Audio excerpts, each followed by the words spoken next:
œuf maillot, le podcast native qui vous met l'eau à la bouche. Aujourd'hui, nous sommes avec Fabien Sohlman, l'un des 3 cofondateurs de la start-up Pool House. Bonjour Fabien. Bonjour. Merci de nous recevoir. Vous avez co-créé en 2017 un concept innovant qui propose le premier œuf qui ne tue pas la poule, c'est-à-dire un mode de production sans abattage, respectueuse de l'animal. Nous, chez Œuf Maillot, on a été très sensibles à votre démarche et nous avons hâte d'en savoir plus. Quel est votre parcours et comment ce concept est né ? Alors moi j'ai un parcours assez éloigné du monde agricole, on va dire, puisque j'ai toujours vécu en ville, j'ai fait des études de marketing, école de commerce, tout un parcours professionnel dans le marketing, dans des grands groupes d'assurance. Et puis j'ai eu le virus de l'entrepreneuriat qui m'a rattrapé en 2011. J'ai créé YouBooks, une start-up dans les nouvelles techno. Donc rien à voir toujours avec l'œuf ou avec l'agriculture. On avait développé à l'époque une application qui permettait de s'abonner aux livres numériques, donc vraiment un univers complètement différent. Et puis je me suis retrouvé en 2016 dans un moment où j'étais sorti de cette entreprise. Je voulais recréer un nouveau projet et j'ai réfléchi à ce projet sans vraiment croire que c'était celui dans lequel j'allais m'embarquer, mais j'ai identifié à ce moment-là qu'il y avait vraiment quelque chose à faire sur l'œuf.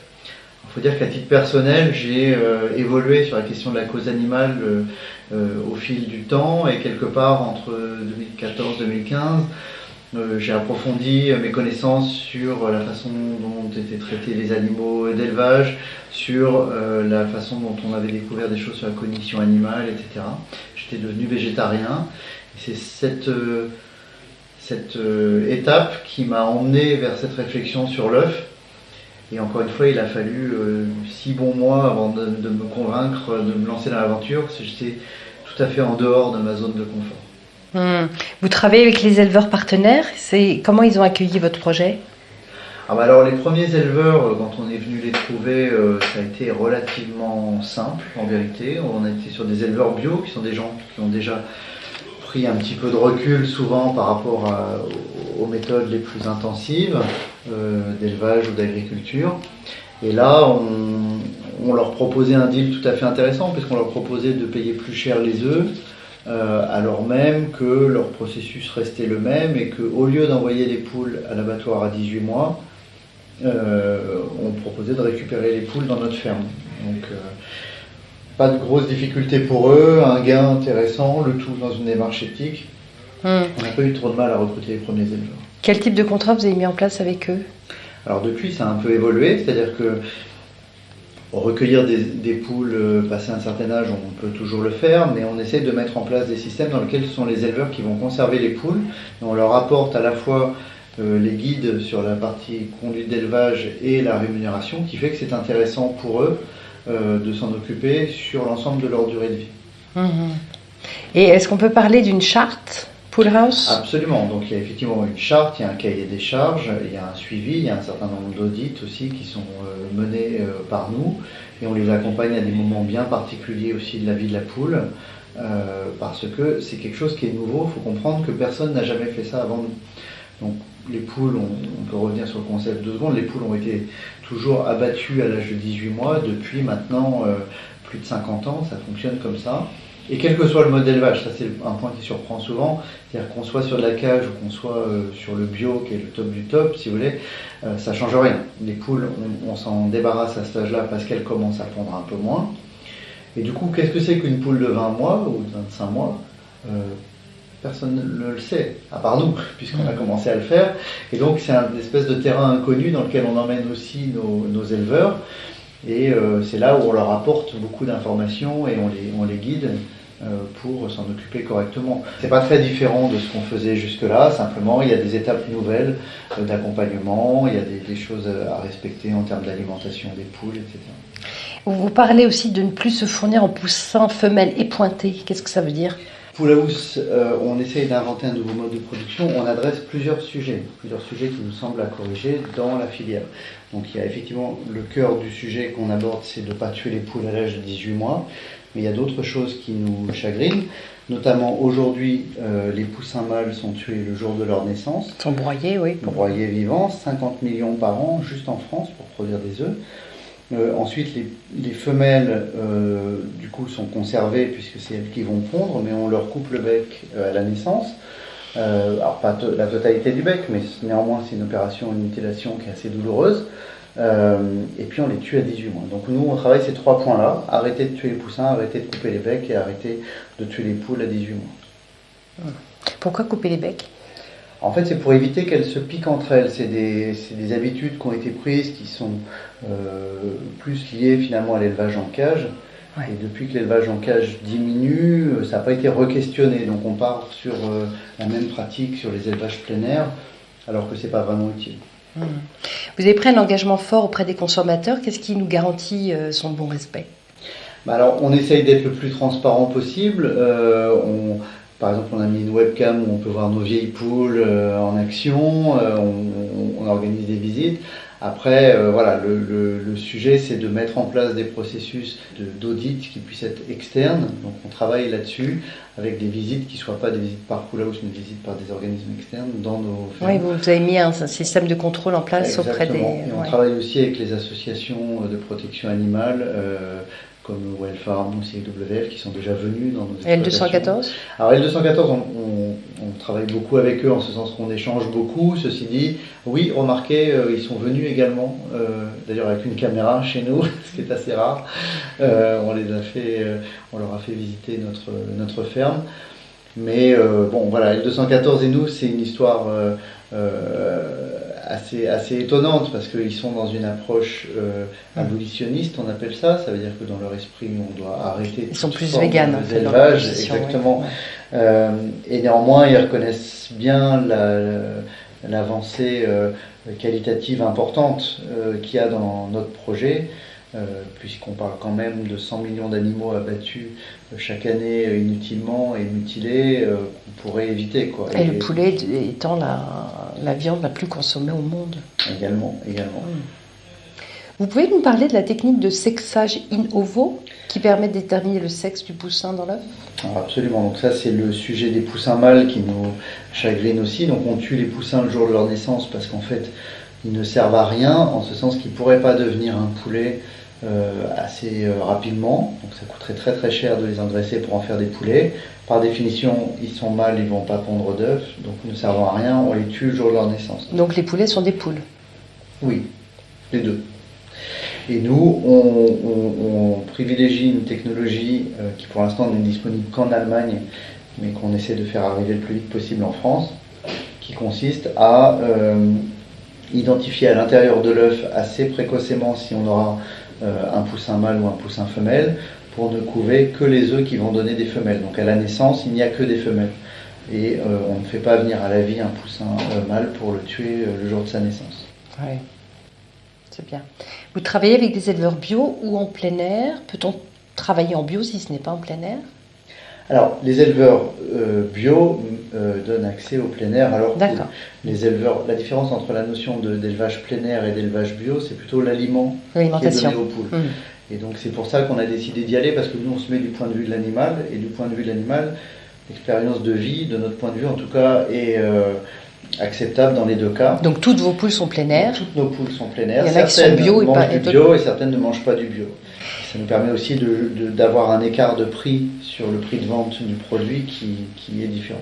J'allais vous demander justement pourquoi choisir des éleveurs non labellisés bio et sur quels critères vous vous basez ? Alors, on choisit ces éleveurs non bio parce que c'est une partie du marché de l'œuf qui est aussi sur le plein air et que nos consommateurs nous font des remarques sur le prix. Et c'est bien normal puisqu'on introduit vraiment un niveau de prix inédit dans le domaine de l'œuf. On est sur une boîte à 5,99 sur le bio et 3,99 sur le plein air, qui est plus cher, nettement plus cher que ce qu'on connaît habituellement. Donc l'écart, c'est sur l'alimentation de la poule qui fait l'écart, et après le fait de la garder en vie provoquera nécessairement toujours un surcoût par rapport à ce qu'on a connu. La question, c'est plutôt est-ce que ce qu'on a connu avec des prix bas de l'œuf était acceptable? On a déjà tous compris que si on a des œufs à 10 centimes, c'est des poules élevées en cage, et des œufs à 30 ou 40 centimes, c'est des poules qui ont une expérience de vie plus heureuse. Et nous, on va plus loin dans leur expérience de vie et on va plus loin dans le prix. Vous dites, je vous cite, le label AB, agriculture biologique, est aujourd'hui la certification qui nous paraît être la meilleure en termes de bien-être. Pourtant, dans l'agriculture, ce label autorise certains pesticides et OGM, ainsi que la mixité bio-non bio. Pourquoi ce choix de certification AB plutôt que Déméter qui semble être plus vigilant? Et est-ce que c'est la seule certification avec laquelle vous travaillez? Alors, le label AB, c'est vraiment la référence en France, qui est déclinée également au niveau européen. Tout à fait. Et ça correspond à un cahier des charges qui prévoit normalement l'absence de pesticides et d'engrais chimiques et d'intrants chimiques. Nous, ça nous semble intéressant parce que c'est le genre de protocoles qui sont mis en place qui prévoit vraiment un aspect respectueux de la façon dont vivent ces animaux. Après, je dois admettre que, et c'est pour ça qu'on y est allé, dans l'élevage plein air, on a aussi un niveau tout à fait acceptable d'expérience de vie pour ces animaux. Donc les deux nous conviennent. Le cœur du projet chez nous, c'est d'essayer de dire, essayons d'avoir un niveau de respect de cet animal qui nous fournit quand même un aliment qui est juste génial, hein, on n'en parle pas souvent, mais l'œuf, c'est un aliment extraordinaire. On peut le consommer tel quel, de différentes manières, on peut le mélanger, on peut le préparer, le battre en neige. Il y a tellement d'usages possibles et tous les diététiciens sont là pour dire que c'est un aliment exceptionnel. Nous, de notre point de vue, c'est vraiment un aliment du futur, c'est-à-dire qu'on se dirige vers une réduction de la consommation des protéines animales, réduction de la viande, du poisson. Il y a des prises de conscience qui se font au-delà de l'éthique animale, mais même simplement sur la préservation de l'environnement, qui fait que les cartes vont être battues dans le domaine de la consommation de protéines animales. Et nous, c'est vraiment, on est sur un aliment qui est juste exceptionnel. Donc on veut le faire bien parce qu'on pense que c'est un aliment qui va être consommé de plus en plus à l'avenir. Vous avez fondé la Maison des Poules, un refuge et ferme pilote de Pool House dans le Limousin. Oui. Combien de poules pouvez-vous héberger dans cette ferme? On pourrait monter entre 15 et 18 000. Pour l'instant, on est autour de 5 000. On a encore une possibilité de croissance. Au début, on pensait vraiment accueillir 100% des poules, donc on s'était un peu dimensionné comme ça. Dans les faits, notre modèle a déjà un peu bougé, donc les poules vont plus souvent maintenant rester chez les éleveurs sur l'ensemble de leur vie. Et le centre du Limousin, ça devient plus un centre où on fait de la recherche pour bien comprendre comment les poules font leur mue, pour bien comprendre quel aliment leur donner. Et puis aussi, on va essayer de réintroduire des races de poules qui ont peut-être été abandonnées au fil du temps, mais qui dans notre approche seraient peut-être mieux à utiliser que les poules utilisées actuellement. Et sur ce centre de recherche, vous travaillez sur quoi en ce moment?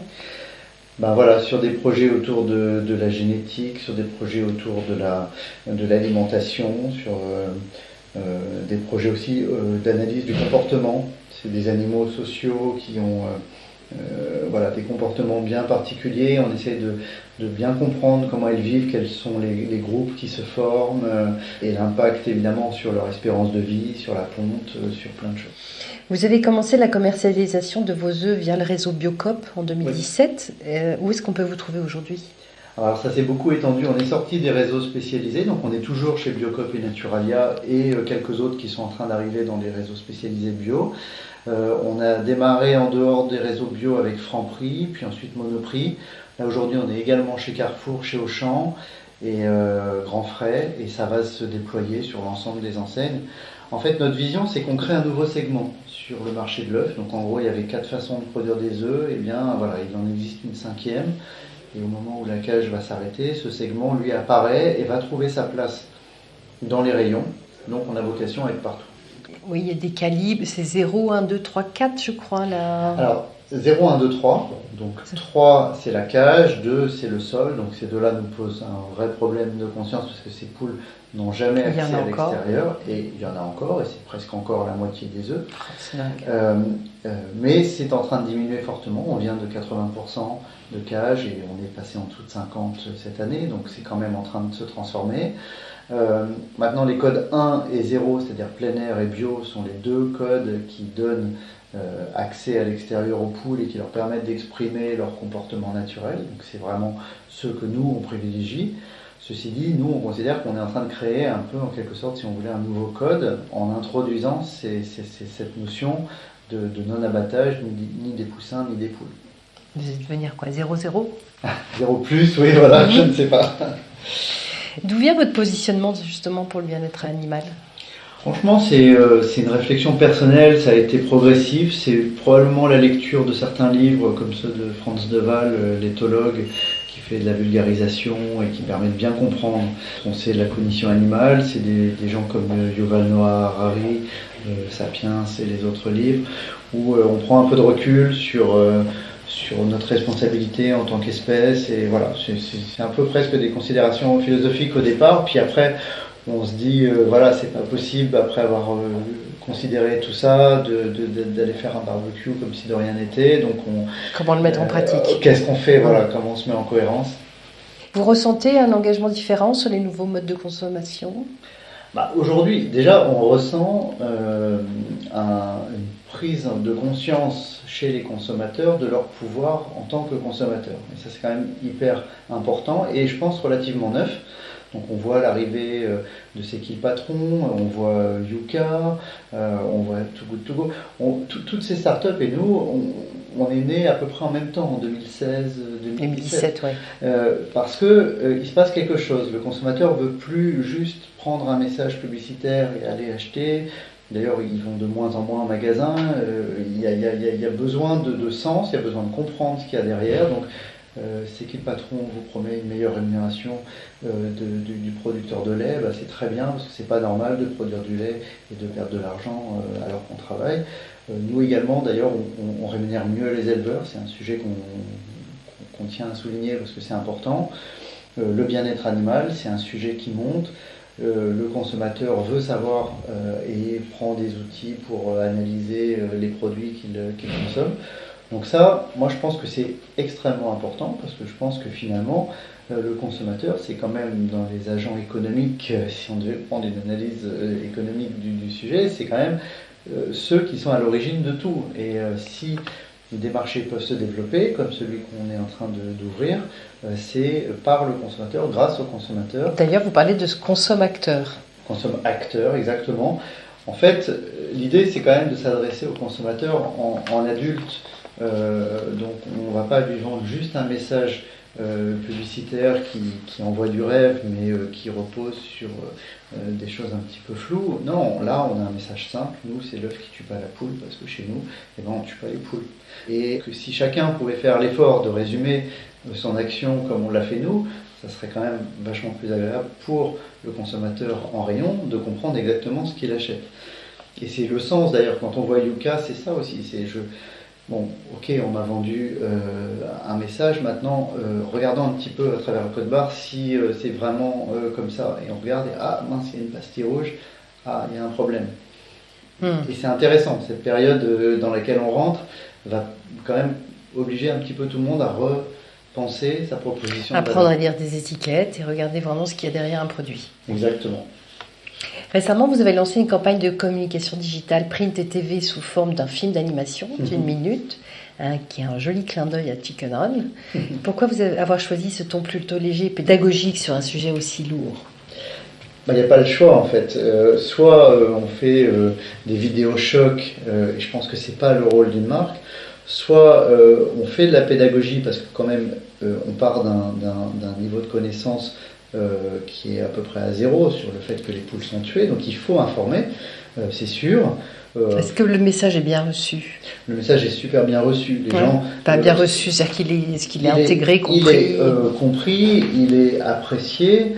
C'est un animal finalement que tout le monde trouve plutôt sympathique, la poule. C'est quelque chose qui est complètement inconnu et surprenant de savoir qu'on tue les poussins, qu'on tue les poules, alors que on imagine un œuf qui n'a pas besoin du tout de maltraiter l'animal. On a tous l'image du poulailler au fond du jardin et on pense que c'est une espèce de gros poulailler, mais que c'est un peu la même logique. Puis on se rend compte que pas du tout, on est dans un processus très dur, très industriel. Après, ce film, il est doux et en même temps, on sent quand même quelque chose d'oppressant dedans. On comprend bien quand même qu'il y a des mécaniques à l'œuvre. Donc, bon, je dois dire que les auteurs ont fait un travail fantastique là-dessus et nous, on a apprécié, je pense, comme tous les spectateurs, ce qui en est sorti. Quel conseil vous pouvez donner aux consommateurs qui veulent manger engagé ? Je leur conseillerais effectivement de creuser pour comprendre ce qu'il y a derrière l'étiquette et donc pourquoi pas utiliser des applications comme celles qu'on évoquait, prendre en compte les marques qui donnent de l'information comme on le fait nous. Il y en a d'autres. Sur le bien-être animal, c'est un sujet plus compliqué parce que ça n'a jamais été complètement pensé sous l'angle business. C'est assez atypique ce qu'on fait. De valoriser une démarche de bien-être animal jusqu'au consommateur. Souvent, on essaye d'améliorer les choses, mais en maintenant le même niveau de prix et sans forcément bien en parler. Communiquer dessus. Moi, je pense que par exemple, un des sujets qui nous tient à cœur, c'est quand vous achetez des produits qui utilisent de l'œuf. Et il y en a beaucoup, je veux dire les gâteaux, les brioches, les pâtes, il y en a partout de l'œuf. Regardez l'étiquette, essayez de voir si c'est pas écrit œuf en plein air ou œuf bio, c'est que c'est de l'œuf en cage. Et donc en fait, vous mangez un gâteau qui embarque toute cette maltraitance qu'on ne veut plus. Il y en a beaucoup dans l'agroalimentaire. Quel est votre prochain rêve ? Mon premier rêve, ça serait qu'effectivement notre mode de production, même si on est rejoint par d'autres, devienne une logique qui s'impose petit à petit. Les personnes qui ont imaginé le plein air dans les années 80 avaient été pris un petit peu pour des originaux et puis on se rend compte 40 ans après que ça va devenir la règle et que c'est la cage qui va s'arrêter. Pourquoi pas nous souhaiter le même avenir à ce mode de production et peut-être pas attendre 40 ans pour que ça arrive. Vous en êtes à combien de fermes partenaires maintenant ? Pour l'instant on a une dizaine de fermes et on va probablement doubler cette année. Ok, on vous le souhaite. Merci. Merci pour votre accueil. Merci beaucoup.